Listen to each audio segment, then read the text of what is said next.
Sangli police दलाचे माननीय police अधीक्षक यांच्या वतीने सूचना देण्यात आल्या होत्या। त्या अनुषंगाने पूर्ण प्रशासनाला, फक्त पोलीस प्रशासनच नाही, महसूल आणि अनुषंगिक मेडिकल आणि फायर ब्रिगेड यांचा रिस्पॉन्स टाईम कसा राहील, त्या पद्धतीने कशी परिस्थिती हाताळली जाईल याचे संदर्भात आज एक मॉक ड्रिल घेण्यात आली।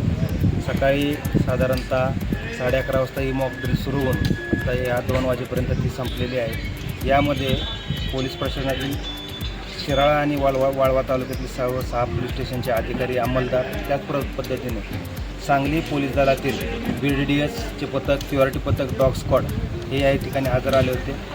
तहसीलदार शिराळा हे या ठिकाणी तालुका दंडाधिकारी म्हणून उपस्थित होते। त्याच पद्धतीने